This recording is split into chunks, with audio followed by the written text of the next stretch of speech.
Assalamualaikum warahmatullahi wabarakatuh. Perkenalkan, nama saya Ardias Kusumawardana. Dalam video ini saya akan menjelaskan tentang daktilitas dan energi disipasi pada mata kuliah mekanika bahan yang diampu oleh Bapak Mirza Abdillah Pratama. Yang pertama, kita akan membahas daktilitas terlebih dahulu. Jadi, setiap material, khususnya material bangunan, setidaknya punya karakteristik yang berbeda jika diberi gaya atau beban. Ada yang kuat jika ditekan, tapi hancur jika ditarik, misalnya beton. Ada yang kuat jika ditarik, tapi jika ditekan, dia lemah, misalnya kabel, rantai, tali, dan lain-lain. Adapun juga yang kuat jika ditarik dan ditekan, misalnya profil baja struktural. Nah, saya akan membahas konsep elastis dan plastis terlebih dahulu. Misalnya ada sebuah benda atau material jika diberi gaya seperti ditarik, ditekan, atau dilenturkan, benda tersebut dapat memanjang, memendek, atau bengkok, dalam arti lain berdeformasi. Kemudian gaya tersebut dihilangkan dan benda tersebut dapat kembali persis ke bentuk ukuran semula. Nah, dalam kondisi ini dinamakan kondisi elastis. Tapi jika ada suatu kondisi jika gaya tersebut ditambah besarnya, benda tersebut sudah tidak bisa kembali ke bentuk semula. Benda itu sudah dalam kondisi inelastis atau bisa disebut juga dalam kondisi plastis. Ada pula grafik hubungan tegangan dan regangan. Dalam video yang lalu, saya telah membahas tentang tegangan dan regangan. Dari hasil pengujian beban P dan pencatatan lendutan untuk perubahan panjang, jadi seberapa besar lendutan itu saya simbolkan dengan delta L. Pada sebuah material, maka akan diperoleh suatu hubungan interaksi antara beban tersebut dan perubahan panjangnya atau lendutan yang terjadi pada balok. Digunakan parameter tegangan, rumusnya adalah F sama dengan P per A, di mana A adalah luas penampang, untuk mewakili gaya P atau beban tadi, dan regangan untuk mewakili perubahan panjang dengan rumus epsilon sama dengan delta L per L, di mana L adalah panjang yang asli dari benda tersebut. Hubungan tegangan dan regangan dapat diplotkan dalam grafik seperti gambar berikut, di mana tegangan sebagai sumbu Y dan regangan sebagai sumbu X. Nah, dari hubungan tegangan dan regangan ini, jika ditarik garis akan membentuk garis linear. Dan garis linear ini juga disebut modulus elastisitas, seperti pembahasan yang lalu. Nah, titik waktu pertama kali material tersebut memasuki kondisi plastis atau inelastis disebut titik leleh, yield stress.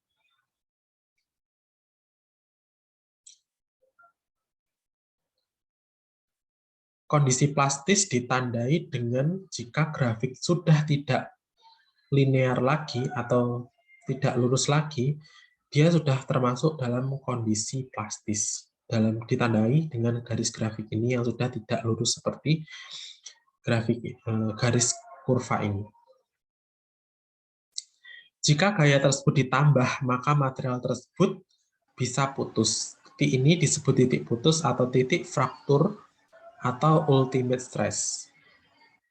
Dalam titik leleh, jika terus diberi gaya, maka dia akan mencapai titik putusnya. Mulai dari titik leleh ini ditandai dengan sudah tidak linear lagi garis kurvanya. Diberi gaya terus-menerus sampai titik putus. Nah, pengertian daktilitas adalah kemampuan material dalam mengembangkan regangannya dari pertama kali leleh di titik ini hingga akhirnya putus. Di sini disebut area daktilitas. Nah, ada 4 macam daktilitas. Macam-macam daktilitas yaitu daktilitas regangan atau strain ductility, merupakan perbandingan regangan maksimum dengan regangan saat leleh. perbandingan regangan maksimum dengan regangan saat leleh, regangan ultimate atau maksimal dengan regangan yield. Pada balok yang mengalami pembebanan aksial atau tekan. Nah, untuk daktilitas kelengkungan atau disebut juga curvature ductility merupakan perbandingan sudut lengkungan angle of curvature maksimum dengan sudut kelengkungan elemen struktur akibat momen lentur. Selanjutnya ada daktilitas rotasi atau rotational ductility merupakan perbandingan antara putaran sudut maksimum theta ultimate sendi plastis terhadap putaran sudut leleh theta yield. Daktilitas perpindahan atau disebut juga displacement ductility merupakan perbandingan perpindahan atau deformasi maksimum struktur dalam arah lateral dalam kondisi post elastik terhadap perpindahan deformasi struktur saat leleh. Bisa juga dilambangkan dengan delta L ultimate atau maksimal per delta L yield, di mana delta L adalah seberapa berubahnya panjang dari benda tersebut.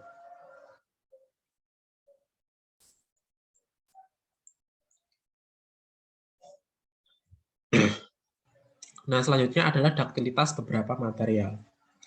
Pada material baja, di antara 3 material utama konstruksi, baja, beton, dan kayu, baja adalah material yang paling daktil. Tegangan lelehnya tinggi, regangan maksimumnya besar, dan modulus elastisisnya juga tinggi.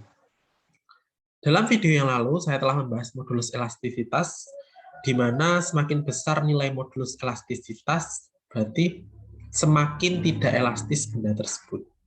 Jadi baja merupakan salah satu material dengan modulus elastisitas yang juga tinggi. Beton kebalikan dengan baja. Beton justru sangat tidak daktil. Beton malah sangat getas ketika mengalami tegangan tarik, sedangkan ketika mengalami tekan, perilaku elastisnya hanya sekitar 0-30% dari kuat tekan beton. Setelah itu tidak dapat elastis lagi. Hal ini diakibatkan karena munculnya retak-retak pada saat tegangan sudah mulai tinggi. Misalnya pada saat pengujian beton, kita telah menguji beton dengan cara menekannya, lalu beton tersebut sudah dalam kondisi plastis atau tidak elastis lagi. Dikarenakan munculnya retak-retak pada beton tersebut yang mengakibatkan beton tidak dapat kembali ke keadaan semula atau elastis. Lalu ada karet. Karet adalah contoh material yang sangat fleksibel dengan modulus elastisitas yang kecil, kebalikan dari baja, tapi juga getas. Artinya begitu mencapai titik leleh seketika itu, juga karet itu putus. Saat mencapai titik lelehnya, karet langsung putus, jadi tidak akan mengalami yang namanya keadaan inelastis. Regangan karet bisa lebih dari 100%, artinya karet dapat memanjang 2 kali bahkan lebih dari panjang semula. Regangan beton untuk tekan maksimal sekitar 0,3-0,4%. Regangan leleh baja sekitar 0,2 dan regangan putusnya mencapai 15%. Berikut ini adalah grafik hubungan tegangan dan regangan untuk beberapa material. Tegangan sebagai sumbu Y dan regangan sebagai sumbu X. Di sini ada beton. Seperti kita tahu, beton adalah material yang sangat getas. Jadi dia untuk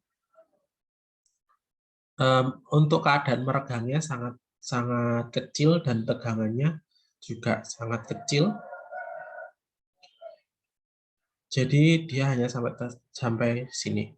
Lalu untuk baja, seperti yang disebutkan tadi, dia material sangat daktil, tegangan lelehnya tinggi, dan regangan maksimumnya besar.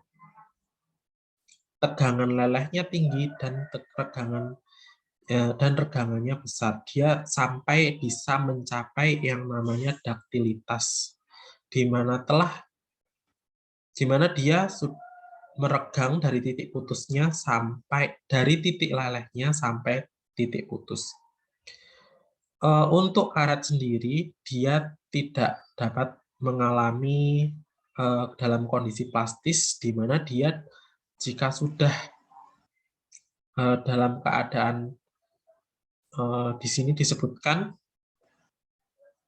dalam keadaan titik laleh, seketika ia langsung putus, jadi tidak mengalami kondisi plastis. Lalu untuk pengujian laboratorium pada pengujian kuat lentur balok.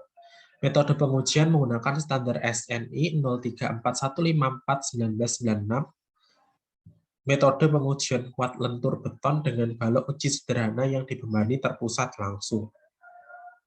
Benda uji diletakkan pada 2 buah tumpuan silinder dengan alas plat baja seperti gambar. Kemudian dibebani pada tengah bentang. Dari proses pengujian ini kemudian dicatat berapa lendutannya, DL, delta L yang terjadi akibat pembebanan P, beban terpusat yang diberikan. Gambar selengkapnya disajikan sebagai berikut ini, dapat diamati. Lalu, hasilnya adalah nilai daktilitas didapatkan seperti ini, dibuatkan tabel, di mana P dengan satuan kg dan delta L ini dalam satuan cm.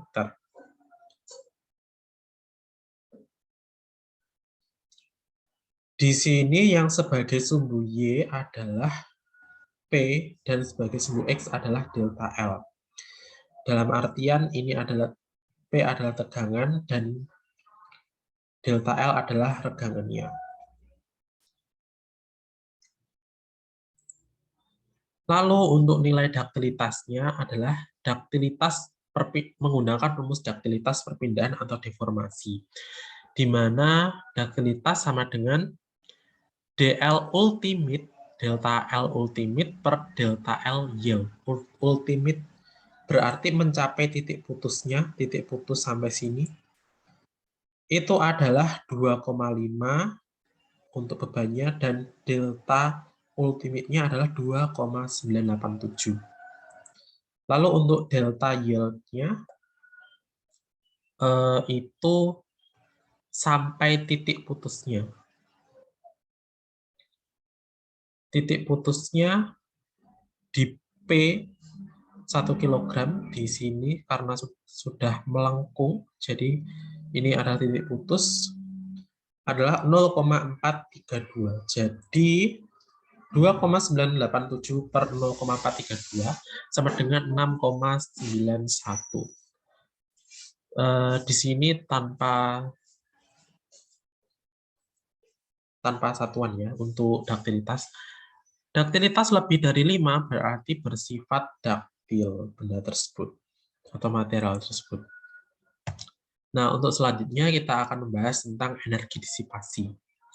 Salah satu bentuk energi yang dapat berkaitan langsung oleh sebuah benda adalah energi yang berhubungan dengan gerak.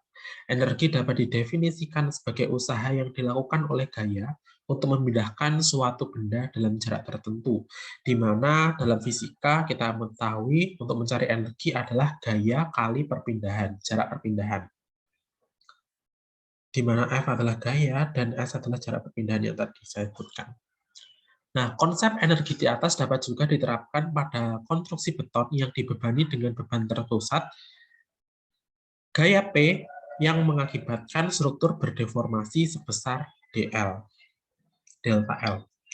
Energi yang terjadi akibat gaya tersebut sama dengan gaya kali defleksi yang terjadi, di mana F kali S tadi, gaya dikali jarak perpindahan, dapat dimodifikasi menjadi P, beban terpusat, dikali delta L atau jarak penurunan dari deformasi tersebut. Dan energi ini disebut sebagai energi regangan. Selama proses struktur mengalami deformasi dari awal sampai mencapai defleksi maksimum, struktur tersebut akan mengalami perlawanan untuk mempertahankan bentuk dalam prinsip pegas. Disebut energi kinetik struktur. Sesuai dengan hukum kekekalan energi, jumlah energi regangan dan energi kinetik selalu konstan, yang disebut sebagai energi potensial struktur.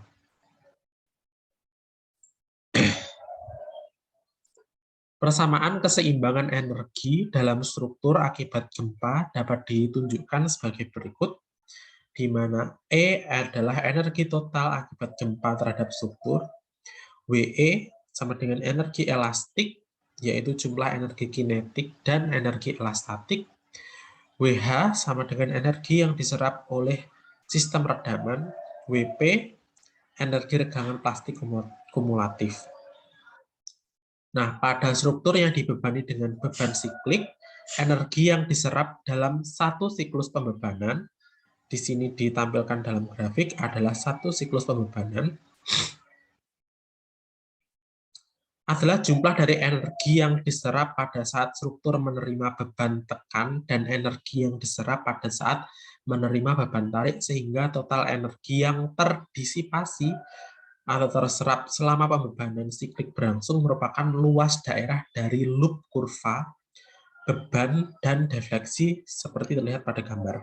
Di sini adalah dalam satu siklus atau satu putaran saja, energi disipasi dapat dihitung dengan menghitung luas dari loop kurva ini, di mana grafik ini adalah hubungan dari beban P dan defleksi P sebagai sumbu Y dan defleksi sebagai sumbu X. Terlihat pada gambar 1.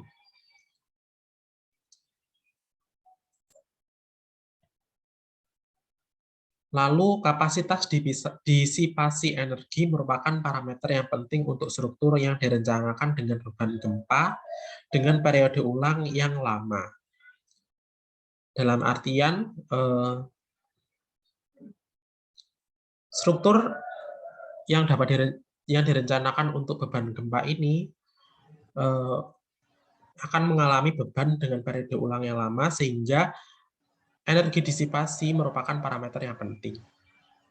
Pada struktur yang mendapat beban lateral siklik, nilai disipasi energi untuk satu siklus disebut EI, di mana di mana I ini dapat menjadi simbol untuk siklus pertama, siklus kedua, siklus ketiga. Dapat dihitung dari luas area hysteresis loop seperti pada gambar 2. Jadi untuk mengetahui seberapa besar nilai disipasi pada seberapa besar energi disipasi pada satu siklus loop, itu dapat dihitung dengan menghitung area hysteresis loop seperti pada gambar 2. Di sini adalah luas area EI, di mana EI tadi adalah energi untuk satu siklus. Sama ya, untuk sumbu Y adalah beban dan defleksi adalah deformasi yang tadi. Sama seperti gambar yang pertama. Lalu selanjutnya, jika diamati lebih lanjut, luas area hysteresis loop dapat dihitung secara pendekatan dengan aturan trapesium dengan banyak bias seperti pada gambar 3. Gambar 3 adalah aturan trapesium dengan banyak bias. Lalu, untuk menghitung energi disipasi dalam satu siklus, kita menggunakan rumus aturan trapesium. Kita menghitung area hysteresis loop-nya dengan aturan trapesium, di mana luas area yang dihitung dengan persamaan berikut ini. Sigma delta XI per Fxi plus Fxi min 1 per 2. Nah, bagaimana cara menghitung? Ada juga nilai disipasi energi total diperoleh dengan persamaan berikut. Jadi, energi disipasi total adalah sigma EI, dengan keterangan N adalah jumlah siklus selama pengujian. Nah, bagaimana cara menghitung luas area kurva menggunakan aturan trapesium? Misalnya ada sebuah contoh soal, suatu area dibatasi oleh kurva X kuadrat, sumbu X garis X sama dengan 0, dan garis X sama dengan 4. Berapakah luas dari area tersebut? Dapat diamati dari grafik ini, di mana kurvanya memiliki fungsi X kuadrat, dibatasi dengan sumbu X, garis X sama dengan 0, dan garis X sama dengan 4. Berapakah luas dari area ini? Yang pertama kita melakukan identifikasi terlebih dahulu, di mana fungsi X tadi adalah fungsi kurva tadi, atau fungsi X sama dengan X kuadrat, batas bawahnya 0, batas atasnya 4. Untuk lebar subinterval atau delta X adalah batas atas dikurangi batas bawah per N, di mana N adalah jumlah subinterval. Lalu dapat disubstitusikan menjadi 4 min 0 per N sama dengan 4 per N. Untuk titik partisi itu ada dua, XI dan XI min 1. XI dirumuskan sama dengan A atau batas bawah plus I delta X, di mana langsung disubstitusikan mendapatkan nilai seperti ini, 4I per N. Nah, untuk XI min 1 sama dengan A plus I min 1 delta X. Sama, langsung disubstitusikan, jadi akan didapatkan nilai 4I per N min 4N. Nah, untuk rumus aturan trapesium, seperti rumus yang tadi, di mana luas areanya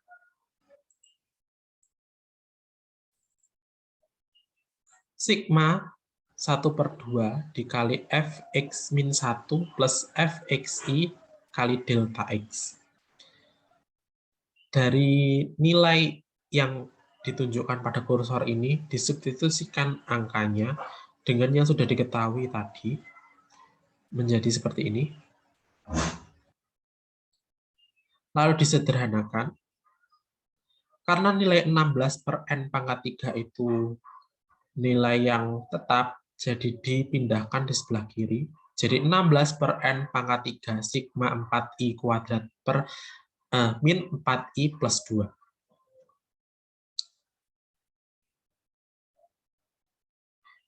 Jadi langsung dapat juga diselesaikan dengan aturan sigma. Jadi 16 per N pangkat 3 kali 4 sigma I kuadrat min 4 sigma I plus 2 sigma 1. Dengan aturan sigma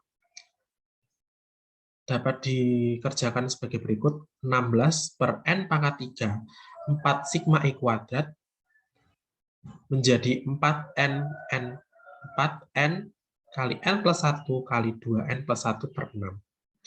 Untuk min 4 sigma I menjadi 4N kali N plus 1 per 2. Untuk 2 sigma 1 menjadi 2N.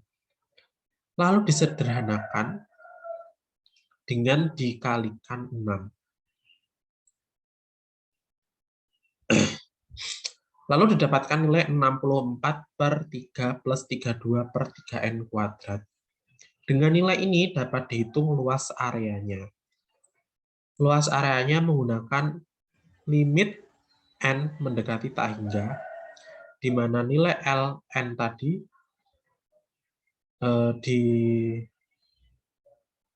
ditaruh sini. Jadi luas areanya adalah limit N mendekati tak hingga Ln, di mana limit N mendekati tak hingga, hasilnya ini disubstitusikan di sini. Nah, karena limit N mendekati tak hingga, berarti kurvanya ini linear lurus terus mendekati tak hingga. Jadi dapat disubstitusikan N ini sama dengan 0. Jadi jika disubstitusikan 0, berarti 64 per 3 plus 32, 3 kali 0 kuadrat, menghasilkan 64 per 3. Nah, untuk luas area di bawah kurva X kuadrat ini yang dibatasi garis X0 dan X4 adalah 64/3. Begitulah penjelasan tentang duktilitas dan energi disipasi dari saya. Wassalamualaikum warahmatullahi wabarakatuh.